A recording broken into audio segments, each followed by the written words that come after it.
Akjon ertasiga ishga ertaroq chiqdi. Hali tong yorishmay turib ustaxonani ochdi, shiftga qarab bir necha marta chuqur nafas oldi. Kechagi voqealar, Nozimaning otasi bilan bog'liq tashvishlar, Kamolning gaplari, barchasi bir kechada unga juda ko'p o'ylashga majbur etdi. U ish stoliga o'tirib, asboblarni tartib bilan joy-joyiga qo'ya boshladi. Har bir metallning ovozi xuddi uning ichidagi tartibsizliklarni yigayotgan kabi tuyulardi. U shu payt eshikning sekin ochilganini eshitdi. O'girilib qarasa, eshik oldida Nozima turardi. Ko'zlari qizarib ketgan, uyqusiz tun o'tkazgani sezilib turardi. Ammo baribir jilmayishga harakat qildi. Akjon o'rnidan turib unga yaqinlashdi. "Qanday bo'ldi, otangiz yaxshimi?" dedi u ehtiyotkorlik bilan. Nozima bosh silkidi, ko'zlarida minnatdorlik alomati ko'rindi. Kecha kechqurun biroz oziga keldi. "Shifokorlar yaqindan kuzatamiz", deyishdi. "Sizga aytolmayman, Akjon aka, juda katta yordam qildingiz." U shunday degach, bir zum jim turdi, xuddi nimanidir yana aytmoqchidek. Lekin tiliga kelgan so'zlarni qaytarib yutdi. Akjon buni sezdi, lekin zorlab savol bermadi. U qizning yonidagi stulni ko'rsatdi. "O'tiring, biroz dam oling. Siz ham tun bo'yi chochib chiqqansiz." Nozima sekin stulga o'tirdi va yuzini qo'llari bilan silab qo'ydi. "Men kechagi gaplarim uchun ham uzr so'ramoqchiman. Sizga og'ir bo'lgan bo'lsa. Men shunchaki o'zimni yo'qotib qo'ydim." Akjon jilmaydi. "Unday demang. Oila har narsadan muhim. Sizga yordam berish men uchun og'ir emas." Nozima bu gaplardan keyin unga qarab turdi. Ko'zlarida bir olam hislar yashiringan edi. Ammo yana ichida bir mavjud to'siq unga o'zini to'liq ochishga yo'l qo'ymayotgandek edi. Shu payt ustaxonaga 2-3 mijoz kirdi. Nozima o'rnidan turib, odatdagidek ularga xizmat ko'rsatishni boshladi. Akjon esa ishga kirishib ketdi. Ammo uning ko'ngli joyida emas edi. Kechagi Kamolning gaplari, bugungi Nozimaning ko'zlaridagi yashirin dard uni o'ylatardi. Bir zumda ustaxonadagi har bir tovush unga uzoqdek, begona ovozdek eshitila boshladi. Xuddi vaqt sekinlashgandek. Oradan bir necha soat o'tib, ustaxonada tinchlik paydo bo'ldi. Qorong'ilik asta-sekin oz sozini o'tkaza boshlagan paytda Nozima birdan oz qo'lini kuydirib oldi. U yengil "voy" deb yubordi. Akjon zudlik bilan yoniga yugurdi. "Ko'ring, nimani kuydirdingiz?" dedi u iztirob bilan. Nozima qo'lini tortmoqchi bo'ldi, lekin Akjon ushlab oldi, sinchiklab qaradi. "Bularni o'zingizga ehtiyot bo'lishingiz kerak", dedi u biroz ko'ygandek ohangda. "Yuring, suvga tutamiz." Nozima unga ergashdi. Suv oqayotgan tovush ostida u sekin "rahmat" dedi. Akjon uning qo'lini ushlab turganini sezib, asta qo'yib yubordi. Ammo qiz ham uni ayblab qaragani yo'q. Aksincha, ko'zlarida iliqlik bor edi. "Akjon aka", dedi Nozima biroz tinchlanib, "kecha Kamol kelganida siz noqulay holatga tushdingiz. Mening aybim." Akjon boshini chayqadi. "Yo'q. Sizning aybingiz yo'q. Har kimning tanlov qilishga haqqi bor", dedi u, biroq bu so'zlarni aytarkan, ichida nimadir uzilgandek, nimadir siqilgandek bo'ldi. U o'z fikrini davom ettirmoqchi edi, lekin shu payt eshik ochilib, yana Kamol kirib keldi. Unga qarab Akjonning yuzida hech qanday o'zgarish sezilmadi, lekin ko'zlarida bir nechta ehtiyotkor chiroqlar yondi. Kamol bir zum ustaxonaga qarab chiqdi, so'ngra Nozima tomon yurdi. "Bugun yaxshi ko'rinyapsan. Kechagi voqeani eshitdim. Ota-onangni ko'rgani bordim, lekin seni topolmadim", dedi u qiz muloyimlik bilan. "Rahmat", deb qo'ydi, xolos. Kamol yana davom etdi. "Bugun kechqurun biroz suhbatlashsak deb o'ylagan edim. Balki charchoqdan chalgirsan." Nozima kamgap bo'lib, "Bugun imkonim bo'lmaydi", dedi va boshqa izoh bermadi. Kamol shu zahoti unga savol nazari bilan qaradi. "Nega?" "Yoki", dedi u, ko'zlarini Akjon tomonga qadab. Bu nigohda keskinlik, raqobat, hatto tahdid soyasi sezilardi. "Yoki sening boshqa rejang bormi?" Nozima hech narsa demadi. Akjon esa ichida kayfiyati buzilib borayotganini his qilsa ham, o'zini tutdi. "Agar ishlari bo'lsa, mashq qilmang", dedi yengil jilmayib. Kamol unga bir zum tikilib turdi, so'ngra qo'lidagi telefonni cho'ntagiga soldi. Mayli, dedi u sovuqqina ohangda, men kutaman. Shu bilan chiqib ketdi. Ustaxonada yana jimlik hukm surdi. Nozima esa ishiga qaytmoqchi bo'ldi, ammo qo'llari titrayotganini yashira olmadi. Akjon uni ko'rib muloyim ovozda dedi, qo'rqmang. Hech narsa bo'lmaydi. Shu 3 so'z qizning butun kunlik xavotirini tarqatgandek bo'ldi. U yengil bosh irgab qo'ydi, ammo hech narsa demadi. Kech tushganda ular ustaxonani yopib chiqishga tayyorlanishdi. Ko'chada sovuq shamol esardi. Nozima uyga borayotgan yo'lda birdan to'xtadi. Akjon aka, dedi u asta, men sizga bir narsa aytmoqchiman. Uning ovozi titrardi, lekin ko'zlari qat'iy edi. Men Kamol bilan hech qanday munosabat o'rnatmoqchi emasman. Bu sizni qiynayotgan bo'lsa. Akjon qizning gapini bo'ldi. Bu haqda o'ylamang. Har bir odamning o'z yo'li bor. Men sizga faqat yaxshi tilayman. Lekin shu ondayoq Nozima davom etdi, lekin mening yashirmoqchi bo'lganim yo'q. Men sizni hurmat qilaman. Sizning yoningizda o'zimni ishonchli his qilaman. Kechagi yordam buni unutolmayman. Men Kamolga boshqacha qaray olmayman. Lekin sizga bilmayman bu so'zlarni qanday aytishni.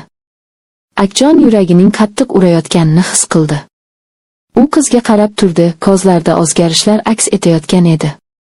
Nozima, deb gap boshladi u, lekin shu payt orqa tarafdan kimningdir qattiq "ey" degan ovozi eshitildi.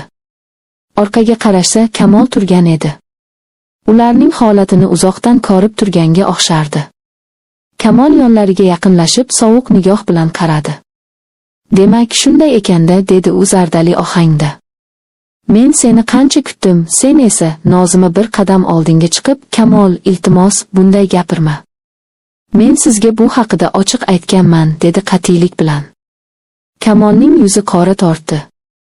Bu yigit, deya Akjon tomonga ishora qildi. Bu sababmi? Akjon bunday vaziyatni cho'zmoqchi emas edi. Kamol, bu yerdan bor, iltimos. Hozir janjal vaqti emas. Qiz hammasini o'zi aytdi, dedi u sokin, ammo qat'iy ohangda. Bu gap Kamolning g'azabiga moy qo'ygandek bo'ldi.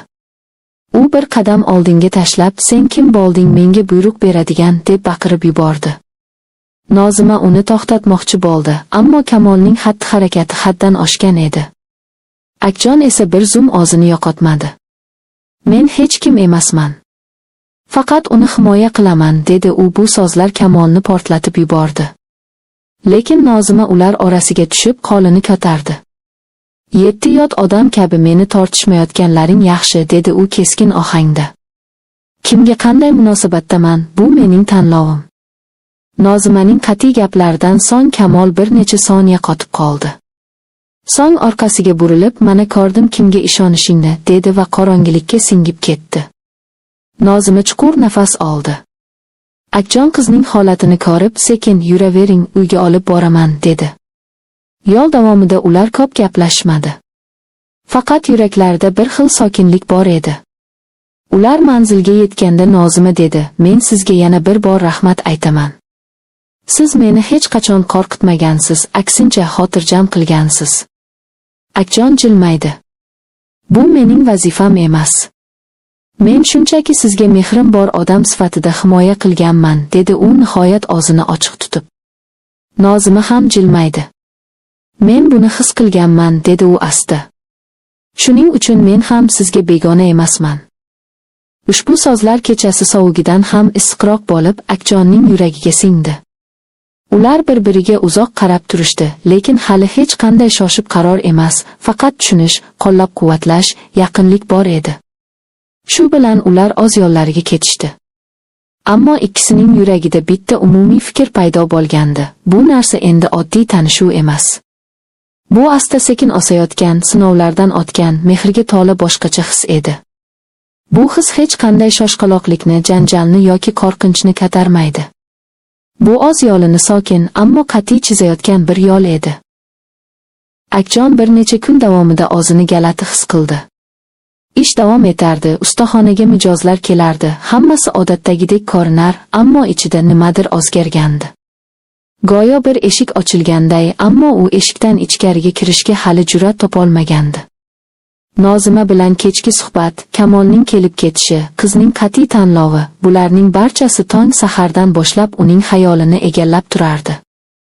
Lekin u hali hech narsani o'zi uchun aniq qilolmagandi. Shunchaki vaqtning o'zi yo'l ko'rsatadi deb o'ylardi. Bir kuni ertalab ustaxonaga kelganida eshik oldida kimdandir qoldirilgan quti borligini ko'rdi. U qutini ochdi, ichida kichik, ammo juda nafis ishlangan lampa bor edi. Tagida esa kichkina yozuv: agar ta'mirlay olsangiz, men uchun katta yordam bo'ladi. Mijozingiz. Hech kim nomini yozmagan edi. Akjon lampani olib ichkariga kirdi.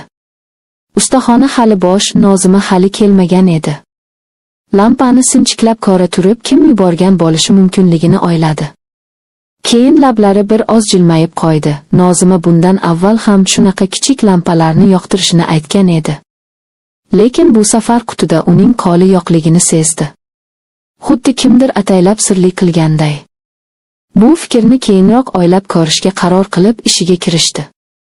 Bir soatlardan keyin eshik ochilib, Nozima kirib keldi. U bugun boshqacha edi, yuzida allaqanday yengillik bor, nigohlari ham to'g'riroq, qat'iyroq. "Assalomu alaykum, Akjon aka", dedi u jilmayib. "Bugun kech qoldim, kecha tinmay otamning yonida edim." Akjon uning holiga achinib, bosh irgab qo'ydi. "Haligi kecha siz bilan gaplashgandan keyin o'zimni ozgacha yengillik bilan his qilib uyga qaytdim", dedi Nozima sekinroq ovozda. "Ko'p narsani o'ylab chiqdim."